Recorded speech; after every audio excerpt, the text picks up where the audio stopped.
Hello friends, ನಮಸ್ಕಾರ ಎಲ್ಲರಿಗೂ. Cooking with Pratiksha ಚಾನಲ್ಗೆ ನಿಮ್ಮೆಲ್ಲರಿಗೂ ಆತ್ಮೀಯವಾದ ಸ್ವಾಗತ. ಇವತ್ತಿನ ರೆಸಿಪಿಯಲ್ಲಿ ರಾಜ್ಮಾ ಚಾವಲ್ ಯಾವ ರೀತಿಯಾಗಿ ಮಾಡ್ಕೊಳ್ಬೋದು ಅಂತ ತಿಳಿಸ್ಕೊಡ್ತಿದ್ದೇನೆ. ಮೊದಲಿಗೆ ರಾಜ್ಮಾನ ನೆನೆಸ್ಕೊಳ್ಬೇಕು. ಒಂದು 7ರಿಂದ 8 ಗಂಟೆಗಳ ಕಾಲ ಚೆನ್ನಾಗಿ ರಾಜ್ಮಾ ಕಾಳನ್ನು ನೆನೆಸ್ಕೊಳ್ಬೇಕಾಗತ್ತೆ. ನೆನೆಸಿರುವಂಥ ರಾಜ್ಮಾ ಕಾಳನ್ನು ಒಂದು ಕುಕ್ಕರ್ಗೆ ಹಾಕಿ ಬೇಯಿಸ್ಕೊಳ್ಬೇಕು. ನಾನಿಲ್ಲಿ 1 ಬೌಲ್ ಆಗುವಷ್ಟು ರಾಜ್ಮಾ ಕಾಳನ್ನು ತಗೊಂಡಿದ್ದೇನೆ. ಅದಕ್ಕೆ 2 ಬೌಲ್ ಆಗುವಷ್ಟು ನೀರನ್ನು ಸೇರಿಸ್ಕೊಂಡಿದ್ದೇನೆ. ಈ ರಾಜ್ಮಾ ಕಾಳನ್ನು ಬೇಯಿಸುವಾಗಲೇ ಒಂದು ಸ್ವಲ್ಪ ಉಪ್ಪನ್ನು ಹಾಕಿ ಬೇಯಿಸ್ಕೊಳ್ಬೇಕಾಗತ್ತೆ. ನೋಡಿ, ನಾನಿಲ್ಲಿಗ ಉಪ್ಪನ್ನು ಹಾಕ್ತಿದ್ದೇನೆ. ಸ್ವಲ್ಪ ರುಚಿಗೆ ತಕ್ಕಷ್ಟು ಉಪ್ಪನ್ನು ಹಾಕಿದರೆ ಸಾಕು. ಉಪ್ಪು ಹಾಕಿದ ನಂತರ ಲಿಡನ್ನು ಕ್ಲೋಸ್ ಮಾಡಿ ಮೊದಲಿಗೆ ಒಂದು 4 ವಿಸಲನ್ನು ಹೈ ಫ್ಲೇಮಲ್ಲಿ ಕೂಗಿಸ್ಕೊಳ್ಬೇಕು. ರಾಜ್ಮಾ ಕಾಳು ಚೆನ್ನಾಗಿ ಬೆಂದಿಲ್ಲ ಅಂತ ಹೇಳಿದ್ರೆ ಇನ್ನೊಂದು 2-3 ವಿಷಲ್ ಕೂಗಿಸ್ಕೊಂಡ್ರೆ ಚೆನ್ನಾಗಿ ಬೆಂದಿರುತ್ತೆ, ಸಾಫ್ಟಾಗಿ ಬೇಯುತ್ತೆ.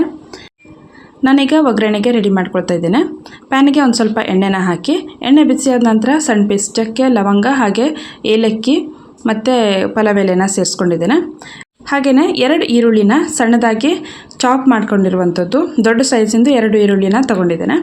ಅದನ್ನು ಪ್ಯಾನ್ಗೆ ಹಾಕಿ ಚೆನ್ನಾಗಿ ಹುರ್ಕೊಳ್ಬೇಕು. ಒಂದು ಸ್ವಲ್ಪ ಗೋಲ್ಡನ್ ಬ್ರೌನ್ ಆಗಬೇಕು, ಅಲ್ಲಿ ತನಕ ಇದನ್ನು ಎಣ್ಣೆಯಲ್ಲಿ ಚೆನ್ನಾಗಿ ಫ್ರೈ ಮಾಡ್ಕೊಳ್ಬೇಕಾಗತ್ತೆ. ನಂತರ ಇದಕ್ಕೆ 1 ಚಮಚದಷ್ಟು ಶುಂಠಿ ಬೆಳ್ಳುಳ್ಳಿ ಪೇಸ್ಟನ್ನು ಹಾಕ್ಕೊಳ್ತಾ ಇದ್ದೇನೆ.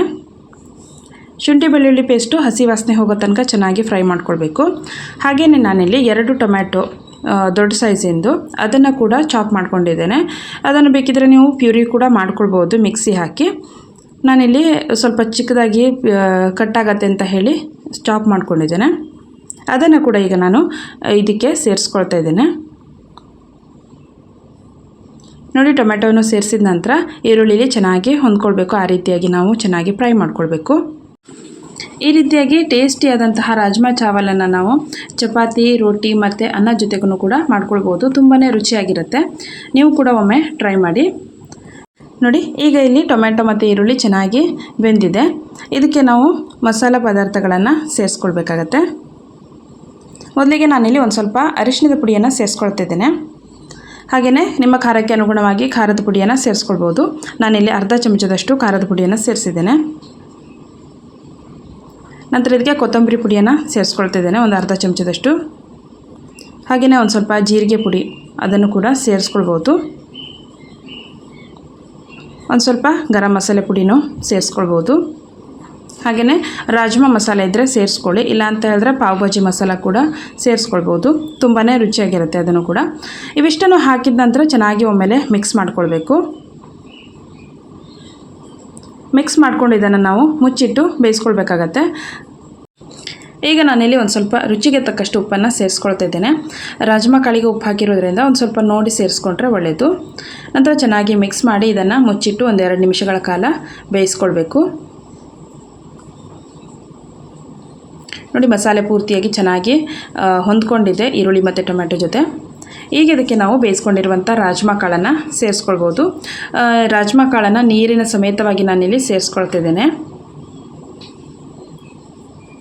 ನೋಡಿ, ಚೆನ್ನಾಗಿ ಬೆಂದಿರುವಂಥ ರಾಜ್ಮಾ ಕಾಳು ಪೂರ್ತಿಯಾಗಿ ಸೇರಿಸಿ ಮಿಕ್ಸ್ ಮಾಡಿಕೊಳ್ಬೇಕು.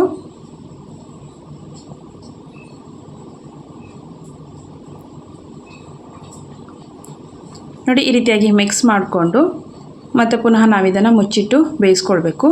ಒಂದು 5 ನಿಮಿಷಗಳ ಕಾಲ ಬೇಯಿಸ್ಕೊಂಡ್ರೆ ರಾಜ್ಮಾ ಕಾಳಿಗೆ ಮಸಾಲೆ ಎಲ್ಲ ಚೆನ್ನಾಗಿ ಹಿರ್ಕೊಳ್ಳುತ್ತೆ.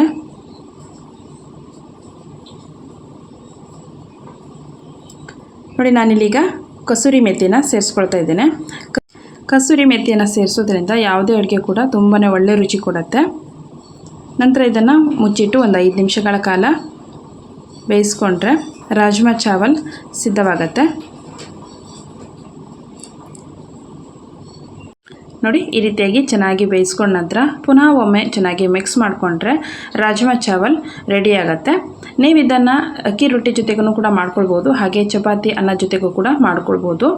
ನಿಮ್ಮೆಲ್ಲರಿಗೂ ಈ ವಿಡಿಯೋ ಇಷ್ಟ ಆಗಿದೆ ಅಂತ ಭಾವಿಸ್ತೇನೆ. ಇಷ್ಟ ಆದರೆ ವಿಡಿಯೋಗೊಂದು ಲೈಕ್ ಮಾಡಿ, ಹಾಗೆ ವಿಡಿಯೋನ ಇನ್ನಷ್ಟು ಜನರ ಜೊತೆ ಶೇರ್ ಮಾಡಿ. ಹಾಗೆ ನೀವಿನ್ನೂ ನನ್ನ ಚಾನಲನ್ನು ಸಬ್ಸ್ಕ್ರೈಬ್ ಮಾಡಿಲ್ಲ ಅಂದರೆ ಪ್ಲೀಸ್ ಸಬ್ಸ್ಕ್ರೈಬ್ ಮಾಡ್ಕೊಳ್ಳಿ. Thank you for watching.